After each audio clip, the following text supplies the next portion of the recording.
정치권 이슈 살펴보겠습니다. 김관옥 계명대 교수, 신성범 전 의원 두 분과 함께하겠습니다. 안녕하세요. 네, 안녕하세요.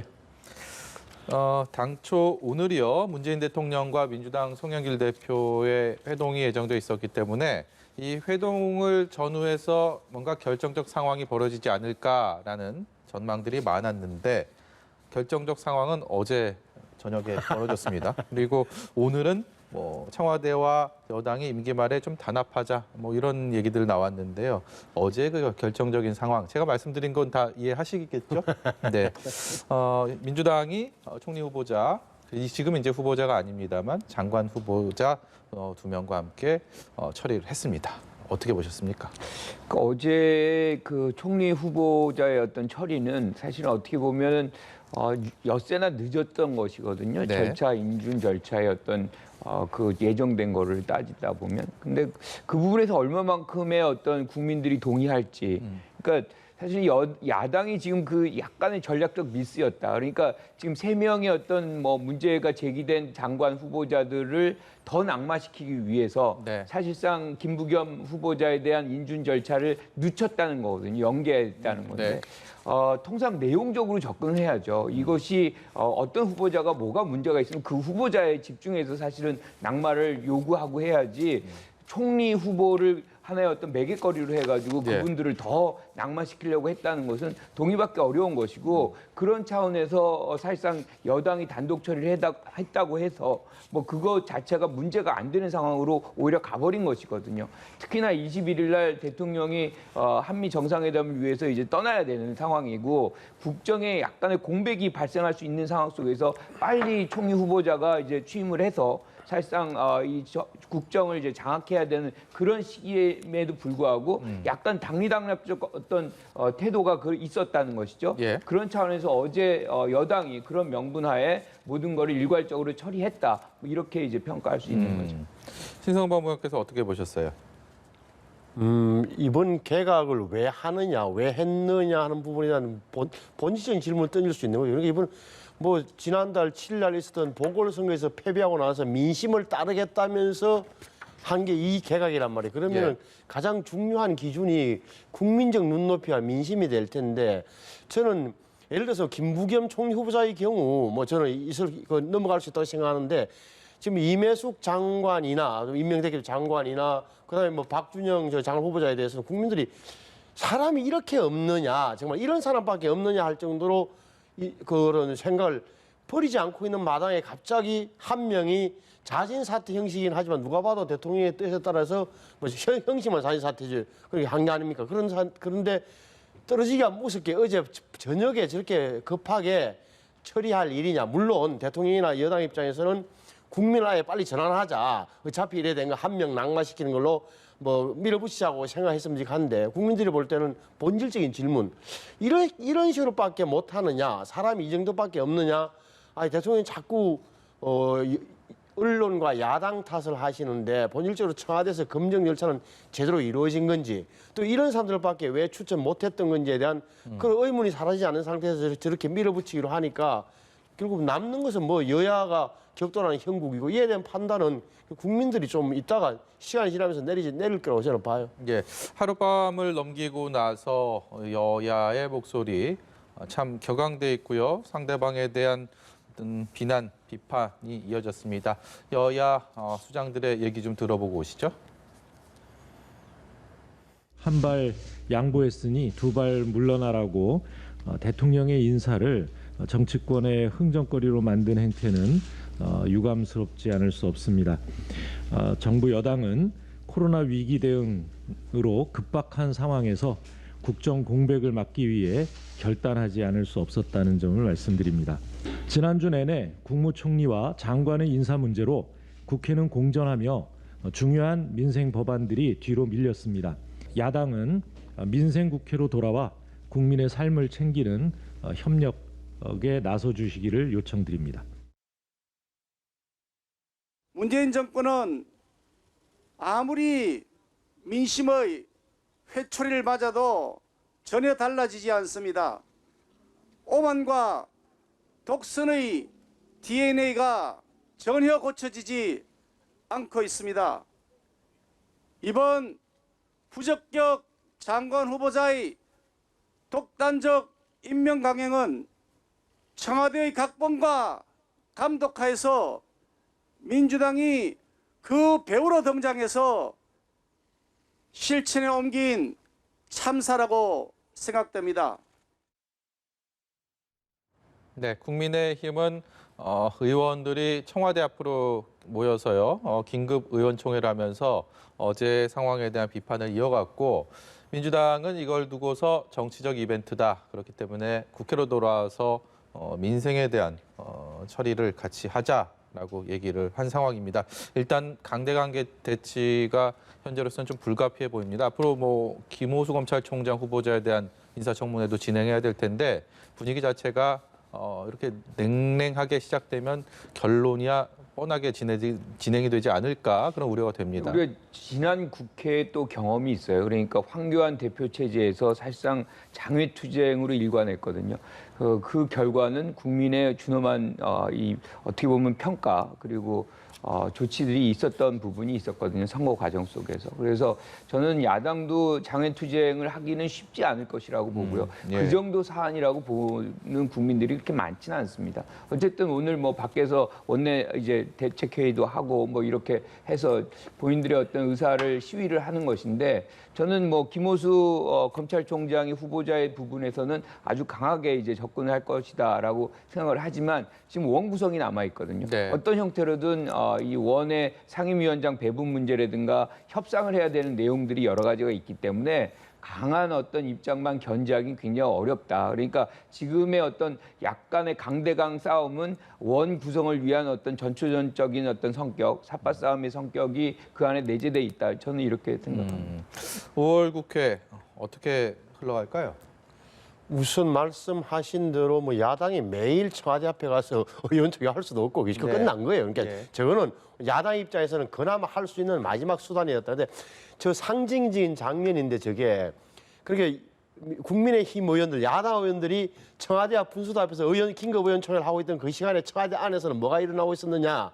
장관 임명장을 주고 있었단 말이에요. 예. 김부겸 장관 총리하고 장관 4명, 5명이 이제 임명장을 받는 그 장면이 가장 지금의 상징적인 거죠. 야당도 계속 할 수도 없고 국회로 들어가게 될 것 같고. 근데 다만 그 앙금이 오래 간다는 거예요. 김기현 원내대표, 국민의힘 원내대표 입장에서는 원내대표 되자마자 첫 일인데 완전히 당한 어떻게 보면 여당의 그게 뭐야 완전히 힘에 당했다는 생각이 듬직하고 야당 입장에서는 거의 어젯밤에 밀어붙인 거라든지 오늘 아침 7시에 총리 임명 제거한 거 9시에 2명의 또 장관 제거한 거 이런 거 일련의 흐름상 볼 때 굉장한 아마 뭐랄까 좌절감을 많이 느끼는 그런 게 심리적 요소 있을 거라고. 어찌됐건 제가 볼 때는 여야 간에 당분간은 뭐 강대강으로 가는 거예요.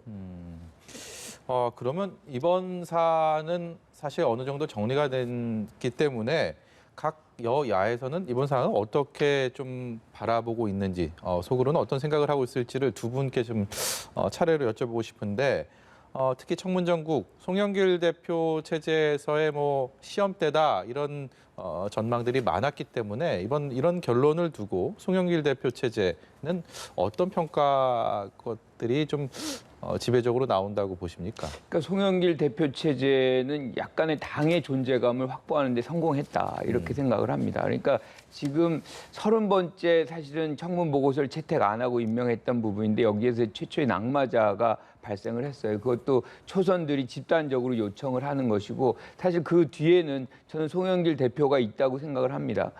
그것이 하나의 어떤 표출을 초선의 어떤 집단적 표출로 된 것이고 그 부분에 대해서 청와대도 이 부분은 받아주는 것이 맞겠다. 사실상 그렇게 이제 일종의 타협점이 만들어진 것이거든요. 예. 그러니까 어떻게 보면 이제 전국의 주도권이 사실상 청와대에서 상당 부분 이제 당으로 이동하는 처음 시작이 발생을 했다라고 이제 생각할 수 있는 그 시초의 단계다라고 얘기를 할 수가 있는 거죠. 특히나 이제 송영길 대표 같은 경우는 오늘도 대통령과의 간담회에서 정책이라든가 뭐 이런 부분에서의 어떤 당의 중심적 역할 이것이 재선 이제 우리가 선거 과정 속에서 굉장히 중요한 역할을 할 것이다라고 이제 언급을 하잖아요. 예. 그러니까 이 송영길 체제 당이 좀 정부의 주도권을 역할을 하겠다는 것을 분명히 하고 있기 때문에 조금의 어떤 변화 그리고 중심적 역할이 당으로 옮아져 갔다 이렇게 평가할 수 있을 것 같습니다. 네. 반면에 국민의힘에서는 소기의 성과를 거두지는 못했지만 역시 김기현 신임 원내대표 체제에서 일단 장관 후보자 한 명에 대해서는 기존의 목표했던 3명을 부적격이라고 했지만 그래도 한 명의 자진 사퇴를 이끌어낸 것은 국민의힘 입장에서는 좀 어느 정도의 성과 아니냐라는 평가가 나올 법한데요. 어떻게 보세요?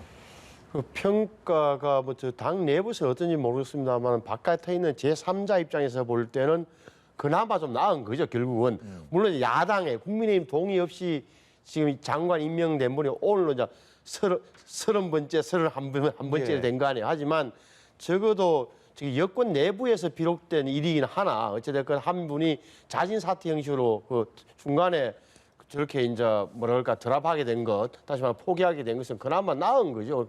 근데 제가 볼 때는 이것은 뭐 여권 내부에서 비롯된 거잖아요. 다시 말하면은 송영길 대표가 굉장히 공개에 몰릴 뻔했잖아요. 왜냐? 청와대에서 끝까지 제가 볼 때는 3명을 끝까지 같이 가려 했던 기류가 좀 있었는데 초선 재선들이 나서갖고 안 된다 그러니까 뭐 의미 있게 나서니까 오히려 송영길 대표를 백업하는 그러니까 뒤에서 보강하는 형식이 되다 보니까 청와대에서도 한 분을 이제 절약한 건데 다행이죠. 그러나 야당 입장에서 굳이 보자면 결국은 말이 글쎄 야당의 주장이나 논리가 별로 안 먹힌다는 부분 그리고 또 대통령께서 굉장히 지금 야당이 반대한다고 해서 검증의 실패가 아니라는 저런 방언 논리를 강하게 피하면서 여권 전체를 어떻게 보면 똘똘 막고 있기 때문에 그냥 제가 막 안에 있어도 굉장히 좌절감을 많이 느낄 것 같아요. 지금 야당 의원 입장에서는 굳이 보자면. 예. 논란의 중심 인물이었던 임혜숙 장관이요. 오늘 임명장 받으면서 한 얘기가 청문회를 거치면서 참 개인적으로 많은 생각을 하게 됐다라는 얘기를 했는데 인사청문제도에 대한 것들이 이번 인사청문 전국에서 많이 언급이 됐습니다. 대통령이 4주년 기념연설에서 기자회견에서도 청문제도의 좀 수정 보완의 필요성을 제기했고 오늘 송영길 대표와의 회동 자리에서 송 대표가 또 관련된 얘기를 해서요. 그 얘기 좀 듣고 오겠습니다. 여러 가지 대통령께서 인사 검증에 대해서도 말씀을 주셨는데 청와대가 뭐 전지전능한 뭐 인력과 정보를 비밀리에 수집하는 것도 아니고 있는 조건에서 최선을 다해서 검증을 하는 것이고 그다음에 언론 검증, 국회 검증에서 3자를 통해 검증이 완성되는 것이다라는 말씀을 하셨습니다. 이 청문회 제도를 능력 검증 청문회와 개인 어떤 그런 문제를 분리해서 하는 방안들을 검토해서 야당이 반대한다면 다음 정권부터 적용되는 단서를 달더라도 차제의 청문회가 개선될 필요가 있지 않겠는가 이렇게 생각을 합니다. 네, 사실 인사청문제도는 어느 정당이 여당이고 야당이든 간에 매끄럽지 못했던 것은 사실입니다. 관련돼서 잡음들이 항상 있었고 문제점들에 대한 지적들이 있었는데 과연 어느 시점에 어떤 식으로 좀 보완을 해야 될지에 대한 누가 먼저 또 그걸 칼을 뽑아 들어야 되는지에 대한 것들 그런 것들을 항상 해결하지 못한 채 지금까지 흘러왔습니다. 어떤 식으로 좀 가야 된다고 보세요? 지금 우리가 청문회 과정들을 보면은 후보자들이 망신을 당하는 경우가 굉장히 많아요. 그러다 보니까 이제 좋은 분들이 이렇게 입각하려고 하는 그런 의지를 많이 안 보입니다. 그러면 국가적으로도 사실 손실이 있을 수가 있거든요. 그래서 이 부분을 2단계로 하는 경우가 있어요. 미국 같은 경우는 이제 도덕성이라든가 뭐 개인적인 거는 비공개로 처리를 해서 사실상 그런 어떤 무안받고 뭐 망신당하는 어떤 그런 것들을 사전에 방지해서 여러 사람들이 사실상 이런 후보자가 될 수 있는 그런 기회를 열어주는 것이고요. 그게 이제 통과된다면 2단계로 해서 정책과 역량을 평가하는 단계로 가는 거죠. 그런데 이제 한국 같은 경우는 이것을 동시에 하고 있어요. 동시에 공개적으로 하고 있습니다. 그러면 이것도 뭐 사실 나쁜 건 아니에요. 그러니까 그만큼의 어떤 도덕성 그리고 역량 이걸 다 이제 겸비해야 되는 게 맞거든요. 그런데 문제는 이렇게 동시에 하다 보면 사실은 도덕성이라든가 개인적인 것이 훨씬 더 선정적이고 사람들의 이목을 많이 끌거든요. 그리고 야당이라든가 이런 쪽에서는 공격 포인트가 훨씬 더 높아요. 그러다 보니까 시간 전체가 정책을 또는 역량을 평가하는 그런 검증하는 그런 시간으로 흐르는 것이 아니라 개인 뭐 의혹이라든가 뭐 이런 걸로 모든 것이 다 사실상 시간이 소진되다 보니까 이런 어떤 역량에 대한 검증이 사실상 이루어지지 못하는 부분이 분명히 있습니다. 그래서 네. 저는 이거는 2단계로 가서 실질적으로 더 많은 유능한 분들이 이 도덕성의 문제 속에서 망신당하지 않는 그런 것들을 하고 그 단계에서 이제 반드시 이제 통과를 해야죠. 통과된 분들만 갖고서 정책과 역량을 검증하는 그런 청문회 형태로 전환되는 것이 지금 우리한테도 필요한 시기가 왔다 이렇게 생각합니다. 네, 여론조사 결과 나온 게 있죠. 제가 그거 설명을 좀 먼저 좀 보면서 드리고요. 신의원께도 질문을 드리고 싶은데 인사청문회 우선 검증사항 무엇이 되어야 되느냐라는 여론조사 결과에 대해서 도덕성과 정책 능력 이렇게 동일하게 나왔네요. 일단은 여론조사 여론조사 결과에 대한 좀 평가도 좀 듣고 싶고 신의원께서는 의정활동하시면서 인사청문위원 또 활동을 하시지 않았습니까? 예, 어떻습니까? 즉 국민의 판단이 굉장히 상식적이에요. 도덕성도 봐야 되고 정책 능력도 봐야 된다는 게 사실일대 딱 나오잖아요. 그러니까 다시 말해 이것을 분리한다는 것은 기본적으로 말이 안 되고 저는 문재인 대통령의 접근법과 송영길 대표의 말이 전혀 틀렸다고 보는 거예요. 현실과 안 맞다. 무슨 말이냐? 도덕성도 봐야 된다. 아니 제 말씀은 그게 아니고 청와대의 검증이라는 게 불완전하다는 거 지금 와서 우리 청와대가 그렇게 검증이 완벽하지 않아요. 지금 말씀하시는 것도 좀 어색하고 지금까지 완벽하다는 것처럼 말씀해왔잖아요. 그다음에 또 언론 검증과 국회 청문회 검증 탓을 하는 것은 정말 틀린 거예요. 지금까지 한 번이라도 오늘 31번째면 31명째 언론 검증과 국회 청문회 검증을 가지면서 문제가 있는데 한 번도 후보를 자진 사퇴시킨 적이 이번에 한 번이란 말이에요. 예. 그런데 지금 와서 사실은 3단계 아닙니까? 우리가 조금 매끄럽지 않게 청와대에서 검증하고 언론 검증도 있고 청문회 검증도 있습니다. 근데 청문회라는 게 말이죠. 이렇게 검증이 잘못돼서 무한주기식으로 가고 있습니다라고 하는 것은 제가 볼 때 틀림 접근이에요. 그런 비틀기다 이 말이에요. 예. 제가 볼 때는 예. 오히려 국민적으로 보면은 처음부터 제가 말씀드리고 사람이 이렇게 없느냐, 흠결이 있는 사람이 없는 사람을 이렇게 찾아내기 힘드냐는 질문에 답을 못 하는 거예요. 예를 들어서 한번 보십시오. 검찰총장이나 법무부 장관을 하려고 마음먹고 있는 퇴직 검사들 가운데 로펌도 안 가고 자기 혼자 조그마한 사무실 유지하면서 적어도 불러줄 거라고 하면서 도덕적인 흥결을 안 만들려고 애를 쓰고 있는데 다른 사람 많은데 김호수 후보자를 한 거라든지 또 임혜숙 장관만 하더라도 여자 공대 교수가 한 분입니까? 한데 꼭 그런 분을 찾는다든지 이런 문제에 대한 답을 안 주고 있는 거예요. 제가 볼 때는 청문회 분명히 문제가 있어 하지만 그건 국민들 그러고 있잖아요. 다시 말하면 이상한 질문 많이 하고 너무 사적인 문제에 파고든지 하는 의원은 오히려 온라인 같은 데 보면 비난을 받는다든지 정책 좀 물어봐라 이 사람아. 너무 개인적인 치중한 이렇게 다 정리가 되고 있는 마당에 다시 한 번 더 청문회에 제도적 문제가 있다는 식으로 접근하는 것은 검증 실패를 제가 볼 때는 청와대의 검증 실패를 호도하기 위한 그런 논리로밖에 저한테는 보이지 않아요. 아니요. 네. 이게 이제 2단계의 어떤 검증 시스템을 가져가면 사실은 첫 번째 비공개로 하잖아요. 그러면 제 생각에는 지금 박준영 후보자와 임혜숙 후보자 같은 경우는 1단계를 못 넘어갑니다. 그러니까 2단계로 넘어온다는 건 그만큼 이제 엄중한 도덕성이라든가 그런 잣대를 갖고서 검증을 하고 그것을 통과된 분들만 이제 가는 수밖에 없는 거거든요. 네. 그러니까 그런 어떤 절차들 같은 것들을 우리가 또 지혜롭게 만들어야 돼. 그럼 누가 그 검증을 하느냐? 그러면 뭐 예컨대 국회의원들이 검증을 또 할 것이냐 아니면 국민들의 일부가 참여해서 할 것이냐. 그것도 보완 처리가 돼야 되겠죠. 또 네. 누군가가 이제 나와가지고 뭐 이런 문제가 있었다 그러면 안 되는 거니까. 그러니까 여러 가지 우리가 제도적 보완할 그런 사안들이 굉장히 많거든요. 그래서 지금부터 좀 지혜를 모아야 된다. 뭐 이렇게. 근데 도덕성과 이런 검증 부분을 비공개로 한다는 게 상당히 어렵습니다. 그걸 말씀하신 대로 누가 할 것이며 그러면 의원이 몇 명 들어가서 자 국민들이 모르는 상태에서 들어보니까 도덕성은 큰 문제 없는 것 같습니다. 뭐가 논의됐습니까? 라고 했을 때 이런 거. 사실 이 현실적인 문제가 있는 거예요. 제가 보기엔 그래서 그 부분도 국민들이 볼 때도 그럼 몇 사람이 청문위원들이 도덕성 검증했습니다. 안 됩니다. 됩니다라고 판단했을 때 근거가 뭐냐고 물어볼 때 또 어떻게 할 것이냐. 쉽지 않다고 보고 그래서 저는 자꾸 청문회라는 게 지금 좋아지고 있는 거다. 예. 근데 2단계에서 마치 언론의 검증이나 청문회의 검증이 문제가 있는 것처럼 호도하는 것은 제가 볼 때는 옳지 않다고 자꾸 저 주장하고 싶은 거예요. 주장하고 있는 거고.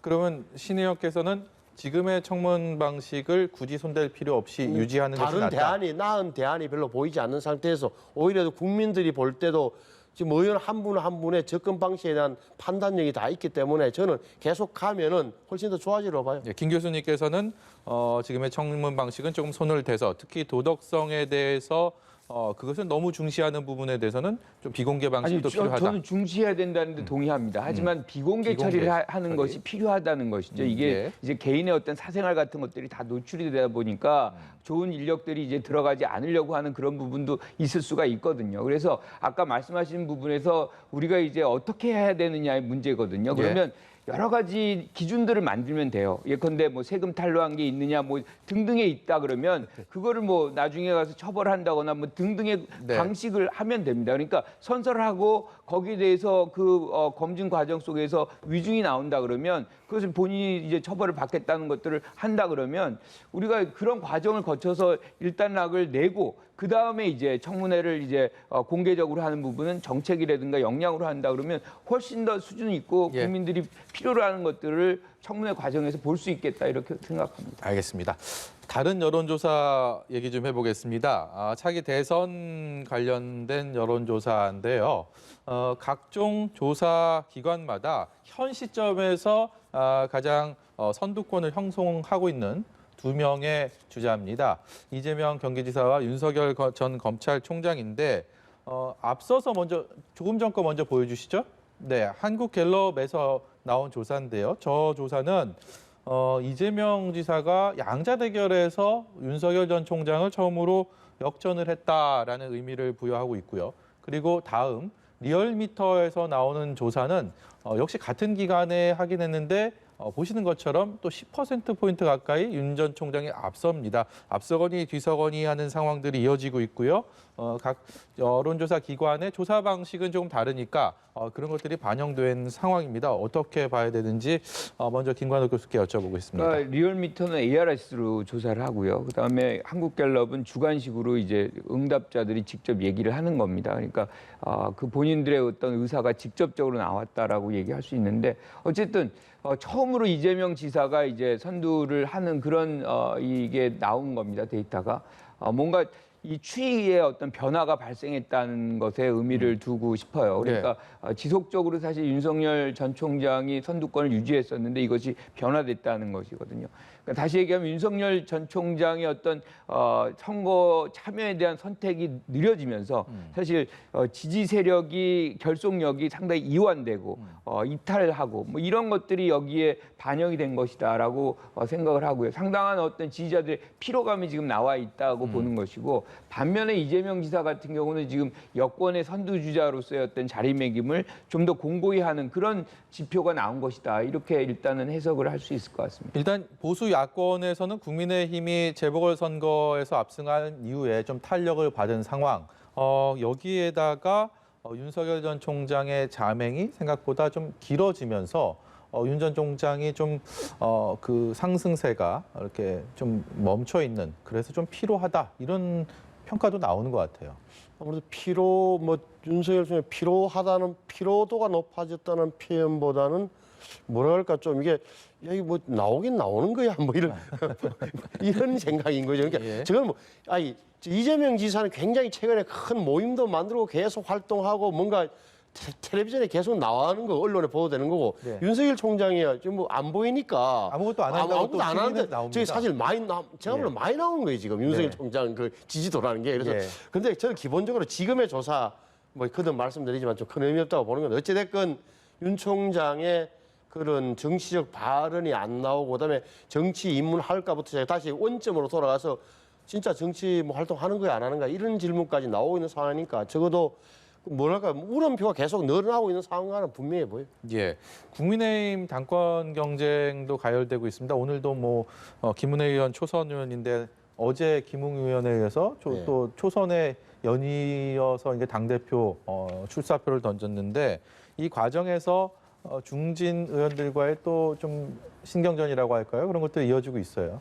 그러니까 뭐 지금까지 전통적인 보수 야당에서는 이른바 경륜과 관록, 뭐 경륜의 매선 이렇게 그게 굉장히 무게 있게 다가갔는데 이번에 아시는 대로 뭐 굉장히 초선들이 또 초선 원외 인사가 많이 어떻게 보면 도전을 하고 논리도 날카롭게 세워서 어떻게 보면 도전한다는 게 새로운 바람인 거예요. 그래서 말씀하신 대로 오늘 김은혜 의원의 이야기를 좀 던졌는데 김은혜 등장하기 전에 의미 있다고 보는 게 첫째는 대중 인지도가 높잖아요. 어찌됐건 방송국의 앵커를 오래 했고 뭐 이렇게 또 청와대 대변인도 했기 때문에 또 여성이고 수도권이고 이 시점이 지금은 그 출마를 출마론이 나오고 있는 나경원 전 원내대표하고 겹치는 지점이 어찌 될까? 요게 좀 수도권이니까 수도권 여성이라는 점. 또 하나는 지금 출마 선언하는 김웅 의원. 예. 혹은 또 이준석 전 최고위원과 김은혜 의원과 겹치는 부분은 어떻게 될까? 그러니까 같은 초선이고 어떻게 보면 젊은 사람들의 투팩이 이런 게서 좀 중요하게 보여지고 어떤 변수가 될지 모르겠어요. 다만 지금 국민의힘에서 좀 제가 볼 때는 안타까운 게 한 명 뽑는 대표 선거에는 10명이 넘는 사람이 도전장을 내고 있고 4명을 뽑는 최고위원은 분리가 되다 보니까 4명을 뽑는데도 불구하고 지금 아직도 제가 볼 때는 3명인가 정도 도전장을 냈단 말이에요. 어떻게 네. 보면. 이런 불균형을 어떻게 해소할 것인가가 좀 사실은 전략적으로 당 지도부에서 고민을 해줘야 되는데 그런 부분이 안 보여서 걱정은 많이 돼요. 그러니까 6월 11일 날 대표를 뽑는데 현재 70%의 당원, 30% 일반 국민 조사 그 룰을 그대로 가져갈지도 아직 안 정해져 있기 때문에 황우여 전 대표께서 지금 전당대회 준비위원장을 맡고 있으니까 이런 데보다 좀 차분하게 접근을 해서 가닥을 좀 잡아줬으면 하는 바람을 원외 인사로서 갖고 있어요.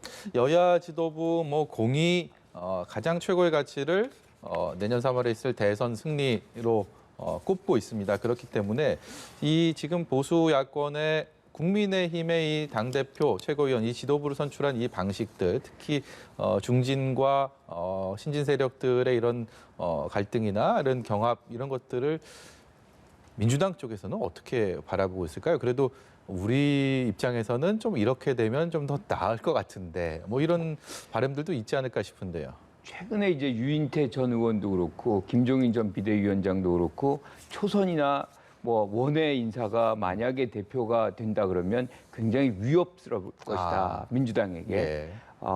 이제 그런 얘기는 변화가 시작됐다는 거 이제 읽히기 때문인 거죠. 그러니까 민주당 입장에서는 국민의힘당이 실질적으로 변화한다 그러면 윤석열 전 총장도 연대하거나 뭐 결합할 가능성이 높아지는 것이고 예. 위기 상황으로 이제 읽히는 것이죠. 그런데 지금 아까 말씀하신 대로 전대 룰, 그러니까 경선 룰이 굉장히 사실은 문제예요. 그러니까 대의원이 70% 그리고 여론조사 30%뿐이 안 됩니다. 그러니까 지금 이제 뭐 지지자들이 새로운 어떤 변화를 요구할 수도 있겠지만 사실상 경선의 과정에 들어가면 전대 과정에 들어가면 조직표가 굉장히 힘을 발휘할 가능성이 있어서 지금의 기존의 어떤 지도부들 또는 뭐 중진 의원들이 당선 가능성이 사실 어떻게 보면 더 높을 수도 있겠다. 이걸 바꾸지 않는 한 어렵다. 이렇게 보는 거죠. 마지막으로 뭐 지금 채 한 달도 남지 않았는데 그 경선 룰을 바꾸는 게 현실적으로 좀 가능하다고 보십니까? 이게 경선 룰이라는 게 아시는 대로 그 경선에 참여하는 후보들끼리 합의가 돼야 되는데 다시 말하면 합의가 안 이해관계가 되면 너무 얽혀 있을 수밖에 합의가 없죠. 안 되면 그대로 간단 말이에요. 그러니까 김관욱 교수께서 적절히 설명해 주셨는데 이게 참 바꾸기가 힘든 거 아닌가 싶어요. 예를 들어서 대부분의 지금 관록을 자랑한다는 다선 의원, 중진 의원들은 손을 대고 싶지 않을 테고 이런 도전자들이 바꾼다고 해서 합의가 안 될 거라는 느낌이 있기 때문에 쉽지는 않을 것 같다. 그래서 저는 다만 이제 이게 이번에 뽑히는 당 대표가 정확히 말하면은 11월 9일까지 큰 역할이 있는 거예요. 11월 9일이면은 대통령 후보가 뽑히고 사실은 대통령 후보가 뽑히는 그 이후에는 당의 어떤 인사나 당 운영 권한을 대통령 후보가 행사하기 때문에 큰 의미는 없는 대표이긴 하나 그 전까지 룰을 만들고 후보를 뽑는 과정에서 역할을 하기 때문에 이렇게 많이 이제 도전하고 있는 건데 제 개인적인 바람을 보면 70대 30은 새로운 도전자들이 너무 분턱이 높다. 이것은 좀 손을 보는 게 맞다고 저는 봐요. 예, 여기까지 듣도록 하겠습니다. 지금까지 김관욱 계명대 교수, 신성범 전 의원이었습니다. 고맙습니다.